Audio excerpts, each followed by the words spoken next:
अस्सलाम वालेकुम, मैं हूं एहसन इकबाल और आप देख रहे हैं मेरा YouTube चैनल दी साइकोलॉजी इनसाइट। इस वीडियो में हम ब्रांचेस ऑफ साइकोलॉजी पे बात करेंगे। साइकोलॉजी एक ऐसी फील्ड है जो हमारी लाइफ के हर एस्पेक्ट में यूज होती है, लेकिन एक ही फील्ड का लाइफ के हर टॉपिक को डीपली स्टडी करना बहुत मुश्किल था। इसलिए साइकोलॉजी की बहुत सी ब्रांचेस बनाई गई जो कि हमारी लाइफ में अलग अलग सब टॉपिक से डील करते हुए हमारे माइंड और बिहेवियर की स्टडी करती है। साइकोलॉजी की हर ब्रांच का क्वेश्चन और प्रॉब्लम को देखने का अलग पर्सपेक्टिव है, लेकिन सभी का एक ही कॉमन गोल है और वो है इंसान के बिहेवियर को स्टडी करना। क्योंकि इंसानों का बिहेवियर एक दूसरे से बहुत मुख्तलिफ होता है, इसलिए साइकोलॉजी की सब फील्ड भी आए दिन बढ़ती जा रही हैं, जो कि एक स्पेसिफिक वे में ह्यूमन बिहेवियर से डील करती हैं। इसमें कुछ फील्ड ऐसी हैं जो कि फॉर्मली एस्टेब्लिश्ड हैं और बहुत से कॉलेजेस और यूनिवर्सिटी में इन टॉपिक्स पर मुख्तलिफ कोर्सेज और डिग्री करवाई जा रही है। साइकोलॉजी की हर ब्रांच एक एरिया को रिप्रेजेंट करती है और एक खास टॉपिक पर फोकस करती है। अक्सर साइकोलॉजिस्ट इनमें किसी एक टॉपिक पे डिग्री लेके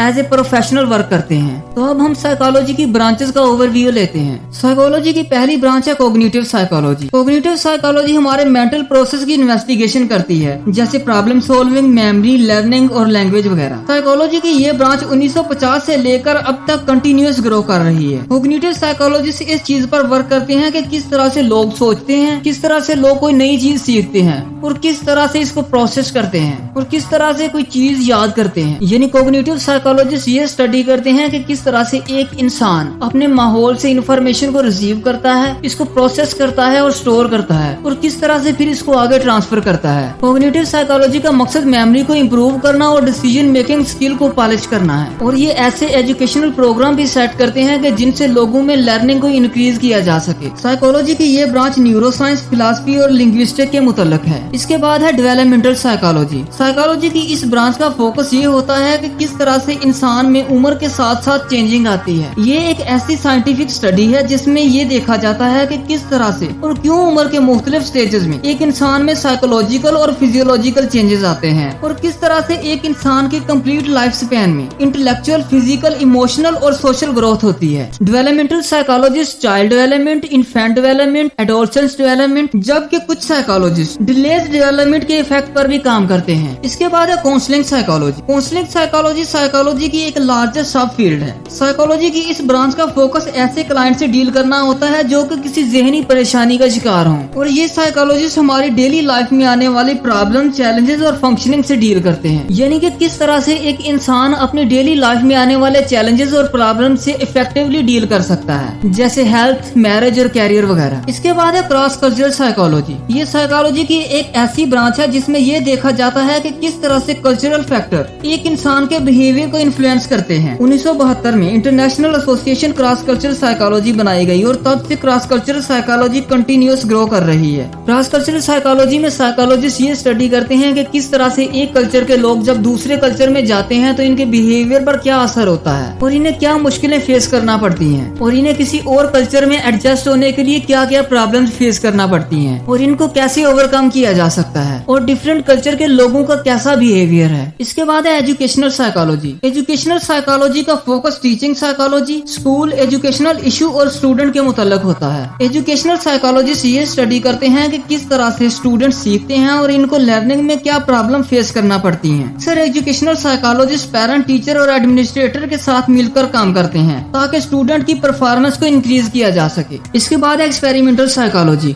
साइकोलॉजी की ये ब्रांच ब्रेन और बिहेवियर पर साइंटिफिक मेथड को यूज करते हुए डिफरेंट रिसर्चेस करते हैं। इसमें जो टेक्निक्स यूज होती हैं वो साइकोलॉजी की और भी काफी ब्रांचेस में रिसर्च कंडक्ट करने के लिए यूज की जाती हैं। ये साइकोलॉजिस्ट चाइल्ड डेवलपमेंट से लेकर सोशल इशू सभी पे रिसर्चेस करते हैं। एक्सपेरिमेंटल साइकोलॉजिस्ट बहुत से इंस्टीट्यूट में एज ए प्रोफेशनल वर्क करते हैं, जिनमें स्कूल, कॉलेज, यूनिवर्सिटी और गवर्नमेंट और प्राइवेट बिजनेस वगैरह शामिल हैं। कुछ रिसर्च मेथड जो एक्सपेरिमेंटल साइकोलॉजी में यूज किए जाते हैं वो ये हैं: केस स्टडी, कोरिलेशनल स्टडी और नेचुरलिस्टिक ऑब्जर्वेशन। इसके बाद है फोरेंसिक साइकोलॉजी। ये साइकोलॉजी की एक ऐसी ब्रांच है जो लॉ और साइकोलॉजी से रिलेटेड इशू से डील करती है। फोरेंसिक साइकोलॉजिस्ट साइकोलॉजिकल प्रिंसिपल को लीगल इशू में अप्लाई करते हैं। ये साइकोलॉजिस्ट क्रिमिनल के बिहेवियर को स्टडी करते हैं और इनका ट्रीटमेंट वगैरह करते हैं। Forensic psychologist criminal justice system और सिविल कोर्ट में एज ए प्रोफेशनल वर्क करते हैं। इसके बाद है हेल्थ साइकोलॉजी। हेल्थ साइकोलॉजी को बिहेवियरल मेडिसिन या मेडिकल साइकोलॉजी भी कहते हैं। हेल्थ साइकोलॉजी ये स्टडी करते हैं कि किस तरह से बायोलॉजिकल, सोशल और साइकोलॉजिकल फैक्टर एक इंसान की हेल्थ को इन्फ्लुएंस करते हैं और ये फैक्टर किस तरह से एक इंसान के ट्रीटमेंट और इलनेस पर असरअंदाज होते हैं। ये साइकोलॉजिस्ट हेल्थ रिलेटेड इश्यू से डील करते हैं, जैसे कि weight management, smoking habits, stress management, nutrition वगैरह। ये साइकोलॉजिस्ट रिसर्चेस भी करते हैं और नई नई टेक्निक इजाद करते हैं कि किस तरह से एक इंसान अपनी बीमारी से इफेक्टिवली डील कर सकता है। कुछ साइकोलॉजिस्ट हेल्थ अवेयरनेस और प्रिवेंशन प्रोग्राम भी डिजाइन करते हैं, जबकि कुछ साइकोलॉजिस्ट गवर्नमेंट में हेल्थ इंप्रूवमेंट पॉलिसी बनाने के लिए वर्क करते हैं। इसके बाद है इंडस्ट्रियल साइकोलॉजी, इसे ऑर्गेनाइजेशनल साइकोलॉजी भी कहते हैं। साइकोलॉजी की ये ब्रांच वर्क प्लेस इश्यूज पे साइकोलॉजिकल प्रिंसिपल अप्लाई करती है, जैसे वर्कर का बिहेवियर और इनकी प्रोडक्टिविटी। इंडस्ट्रियल साइकोलॉजिस्ट इस चीज पर वर्क करते हैं कि किस तरह एक ऑर्गेनाइजेशन या इंडस्ट्री में वर्कर और ऑफिसर के बिहेवियर को इम्प्रूव किया जा सकता है और किस तरह से इनकी परफॉर्मेंस को इंक्रीज किया जा सकता है। इसके बाद है पर्सनैलिटी साइकोलॉजी। साइकोलॉजी की ये ब्रांच इस चीज पे फोकस करती है कि किस तरह से एक इंसान के फीलिंग, थॉट्स और बिहेवियर इसे दूसरे इंसानों से यूनिक बनाते हैं। पर्सनैलिटी साइकोलॉजिस्ट ये भी स्टडी करते हैं कि किस तरह से एक इंसान की पर्सनैलिटी को इसकी जेनेटिक्स, पेरेंटिंग और सोशल बिहेवियर इन्फ्लुएंस करती है। इसके बाद है सोशल साइकोलॉजी। साइकोलॉजी की इस ब्रांच में साइंटिफिक मेथड को यूज करते हुए ये देखा जाता है कि किस तरह से सोशल फैक्टर एक इंसान के बिहेवियर पर असरअंदाज होते हैं और ये स्टडी करते हैं कि किस तरह से एक इंसान की फीलिंग्स, बिहेवियर और थॉट इन्फ्लुएंस होते हैं जब वो अकेला होता है और जब वो लोगों के साथ होता है। यानी एक इंसान के बिहेवियर और इसकी पर्सनैलिटी पर सोशल फैक्टर किस तरह से असरअंदाज होते हैं। इसके बाद है स्पोर्ट्स साइकोलॉजी। ये साइकोलॉजी की एक ऐसी ब्रांच है जिसमें साइकोलॉजिस्ट स्पोर्ट में साइकोलॉजिकल प्रिंसिपल को अप्लाई करते हैं ताकि एथलीट्स की परफॉर्मेंस को इंक्रीज किया जा सके। ये साइकोलॉजिस्ट प्रोफेशनल एथलीट्स और कोचेस के साथ मिलकर वर्क करते हैं ताकि इनकी परफॉर्मेंस और मोटिवेशन को इंक्रीज किया जा सके। इसके बाद है कंपैरेटिव साइकोलॉजी। साइकोलॉजी की इस ब्रांच में एनिमल्स के बिहेवियर को स्टडी किया जाता है और इन एनिमल के बिहेवियर की स्टडी साइकोलॉजिस्ट को इंसानों के बिहेवियर को अच्छे से समझने में हेल्प करती है और चार्ल्स डार्विन से लेकर अब तक ये साइकोलॉजी की ब्रांच बढ़ती जा रही है। इस फील्ड में साइकोलॉजिस्ट की कंट्रीब्यूशन ऐसे ही है जैसे बायोलॉजिस्ट, एंथ्रोपोलॉजिस्ट, इकोलॉजिस्ट और जेनेटिसिस्ट की होती है। इसके बाद है क्लिनिकल साइकोलॉजी। क्लिनिकल साइकोलॉजी एक ऐसी ब्रांच है जिसका focus mental illness, abnormal behaviour और साइकोलॉजिकल डिसऑर्डर के असेसमेंट और ट्रीटमेंट से है। क्लिनिकल साइकोलॉजिस्ट अपने क्लिनिक पर वर्क करते हैं और बहुत से साइकोलॉजिस्ट कम्युनिटी सेंटर और यूनिवर्सिटी कॉलेजेस में भी वर्क करते हैं। कुछ क्लिनिकल साइकोलॉजिस्ट हॉस्पिटल में भी काम करते हैं और ये साइकोलॉजिस्ट हॉस्पिटल में फिजिशियन, मेंटल हेल्थ प्रोफेशनल के साथ मिलकर कोलैबोरेट में काम भी करते हैं। इसके बाद है बायोसाइकोलॉजी। इस ब्रांच का फोकस ये होता है कि किस तरह से हमारा ब्रेन, न्यूरॉन्स और नर्वस सिस्टम हमारे बिहेवियर, थॉट्स और फीलिंग को इन्फ्लुएंस करते हैं। बायोसाइकोलॉजिस्ट ये स्टडी करते हैं कि किस तरह से ब्रेन इंजरी और ब्रेन डिजीजेस एक इंसान के बिहेवियर पर असरअंदाज होती है। बायोसाइकोलॉजी को फिजियोलॉजिकल साइकोलॉजी, बिहेवियरल न्यूरोसाइंस और साइकोबायोलॉजी भी कहते हैं। इसके बाद है एबनॉर्मल साइकोलॉजी। ये साइकोलॉजी की एक ऐसी ब्रांच है जो कि साइकोपैथोलॉजी और एबनॉर्मल बिहेवियर से डील करती है। इसमें mental health professional psychological disorder को डायग्नोज, असेसमेंट और ट्रीटमेंट करते हैं, जैसे एंजाइटी, डिप्रेशन और बाइपोलर वगैरह। साइकोलॉजी की इस ब्रांच में काउंसलर, क्लिनिकल साइकोलॉजिस्ट और साइकोथेरापिस्ट वर्क करते हैं। इसके अलावा और भी छोटी छोटी बहुत सी साइकोलॉजी की ब्रांचेस हैं, जैसे space psychology, aviation psychology, military psychology, community psychology, engineering psychology, rural psychology और पॉलिटिकल साइकोलॉजी। इस अपनेपन के साथ कि अपना बहुत ख्याल रखिएगा। सांसों में रवानी रही तो इंशाल्लाह नेक्स्ट वीडियो में फिर मिलेंगे। अल्लाह हाफिज।